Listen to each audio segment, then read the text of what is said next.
பார்வையாளர் அனைவருக்கும் வணக்கங்க. நாம் இன்றைக்கி ஒசூரில் நம்ம அருமை நண்பர் மனோஜ் மகேஷ் அவங்க ஒயிட் பிக் ஃபார்ம் வச்சுருக்குறாங்க. நாம் இன்றைக்கி அவர் ஃபார்மை விசிட் பண்ணலாம். வாங்க நம்ம இப்போ அவர் ஃபார்முக்குள்ளே போகலாம். ஃபார்ம் பார்த்திங்கன்னா உள்ளுக்குள்ளே எங்கே பார்த்தாலும் ஃபுல்லாக தெளிவாக பளிச்சுன்னு அப்படியே மின்னுதுங்க.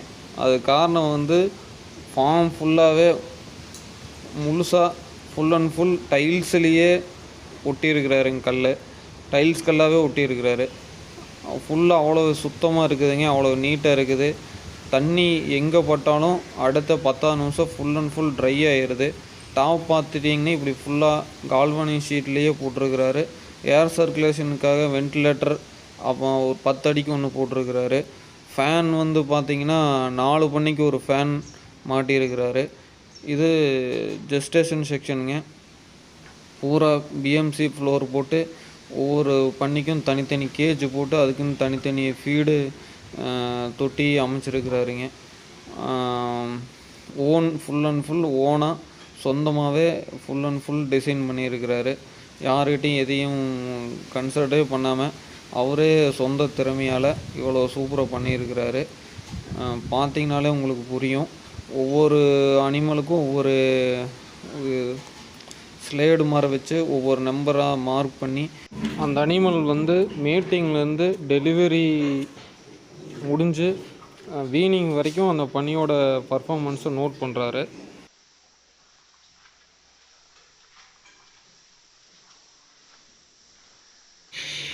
இது லாக்டேஷன் செக்ஷனுங்க. இதுவும் ஒரு சொந்த டெக்னாலஜிலேயே கேஜ் தயார் பண்ணியிருக்கிறாரு. இந்த செக்ஷனும் ஃபுல் அண்ட் ஃபுல் டைல்ஸ்லேயே பண்ணியிருக்கிறாரு. தாய் பண்ணிக்கு குட்டிகளுக்கு உண்டான தனி ரூமு, தொட்டி எல்லாமே பூராமே டைல்ஸு தான். பண்ண ஃபுல்லாமே டோட்டலாக டைல்ஸு தான். அதில் இது ப்ளஸ் பாயிண்ட் என்னன்னு கேட்டிங்கன்னா, க்ளீனிங்க்கும் வாட்ரு வடிஞ்சு போகிறக்கும் ஈஸியாக இருக்குது. எவ்வளோ தான் தண்ணி ஊற்றுனீங்கனாலும் 10 நிமிஷத்தில் ட்ரை ஆகிடுது. டெம்பரேச்சரில் ஒரே மாதிரி மெயின்டைன் பண்ண முடியுது. இது அவர்கிட்ட இருக்கிற டியூராக்ஸ் மெயிலுங்க. இது குட்டி பாருங்கள், பூராமே டிஎல்ஜியோட ப்ரீடிங் தான். இவர் மேலும் பார்த்துட்டிங்கன்னா இவர் வந்து மதர் ப்ரீடிங் பார்த்திங்கன்னா முழுக்க டிஎல்ஜிங்கிற பிராண்ட் அனிமல்கிட்ட வச்சுருக்கிறாரு. ஒரு சுமார் ஒரு 60 தாய் பண்ணி வச்சுருக்கிறாரு. இன்றைக்கும் இவர் ஆரம்பித்து இப்போ குறுகிய காலத்தில் 10+ ஏவரேஜ் லிட்டர் சைஸ் எடுக்கிறாருங்க. இது அதாவது ஒரு கார்ப்பரேட் தவிர ஒரு பணியாளர் அதிகபட்சமாக குட்டி எடுக்கிறது எனக்கு தெரிஞ்ச அளவுக்கு இவராக தான் இருக்க முடியும். அந்த அளவுக்கு லோக்கல் யாரும் எடுக்கிற மாதிரி தெரில. அதுக்கு மெயின் காரணம் என்னென்னு கேட்டிங்கன்னா, நான் முதல்ல போன வீடியோவில் பார்த்த மாதிரி தான் பண்ணை அமைப்பு, animal selection, mother breed animal selection, அப்புறம் ஃபீடு. இவர் ஃபீடுன்னு பார்த்திங்கன்னா full and full CP feed தான் போடுறாரு, பெல்லட் டைப்பு. மேலும் இவரோட கடின உழைப்புன்னு கூட சொல்லலாம். ஒரு குட்டி பிறந்ததுலேருந்து அது ஸ்லாட்டருக்கு போய் கட்டிங் ஆகிற வரைக்கும் full data up to date வச்சுருக்கிறாரு. அது பெரிய விஷயங்க, டேட்டா மெயின்டைன் பண்ணுறது. பிக்லெட்ஸ் பார்த்திங்கன்னா தாய்கிட்டேருந்து 28 நாள்லேயே பிரிச்சிடுறாரு. அவ்வளோ க்ரோத் நல்லா இருக்குது.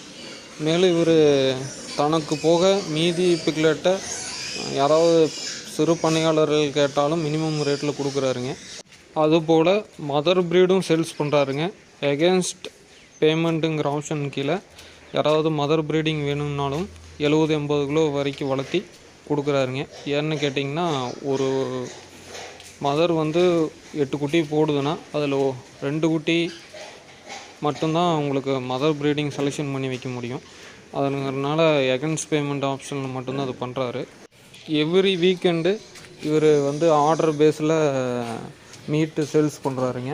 அதுபோல் நீங்கள் ஏதாவது உங்களுக்கு பல்க் ஆர்டர் எபோவ் 100 kgலேருந்து மினிமம் 1 டன் வரைக்கும் ஏதாவது ஆர்டர் பேஸில் யாராவது கேட்டாங்கனாலும் மீட்டு ரெடி பண்ணி தர்றாருங்க. யாராவது கடைக்காரங்களாக இருந்தாலும் இவரை தொடர்பு கொண்டு ஹோல்சேல் ரேட்டுக்கு மீட் வாங்கிக்கலாம். இவரோட அட்ரஸ்ஸு, ஃபோன் நம்பர் எல்லாமே நான் இந்த வீடியோவோட கடைசியில் அட்டாச் பண்ணுறேன்.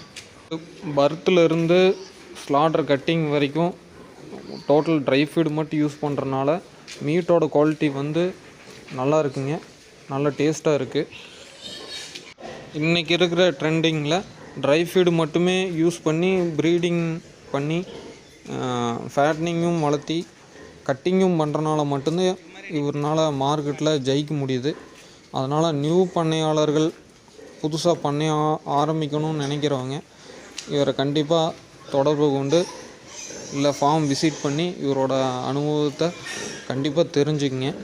ஏன்னா இந்த மாதிரி பண்ணையாளர்கள் வந்து இன்றைக்கி ரொம்ப கம்மி. புதுசாக ஃபார்ம் ஆரம்பிக்கிறதுக்கு முன்னால் இந்த மாதிரி தரமான பண்ணையாளர்களை சந்தித்து அவங்களோட அனுபவத்தை தெரிஞ்சுட்டு கேட்டுட்டிங்கன்னா மட்டும்தான் அவரோட குறைகளை அறிஞ்சு நாம் நிவர்த்தி பண்ண முடியும். நாமளும் மார்க்கெட்டில் ஜெயிக்க முடியும். நாம் அடுத்தது ஃபேட்னிங் பண்ணையை எப்படி டிசைன் பண்ணலாம் அப்படிங்கிறத பற்றி பார்க்கலாம். ஏன்னா போன வீடியோவிலேயே அடுத்தது பார்க்கலான்னு நினச்சோம். அதுக்கு முன்னால் ஏதாவது நல்ல பண்ணையை ஏதோ வீடியோ கிடச்சா போடணுங்கிறக்காக தான் இவரோட பண்ணையை விசிட் பண்ணி உங்களுக்கு வீடியோ போட்டிருக்கிறேன். நன்றி, வணக்கம்.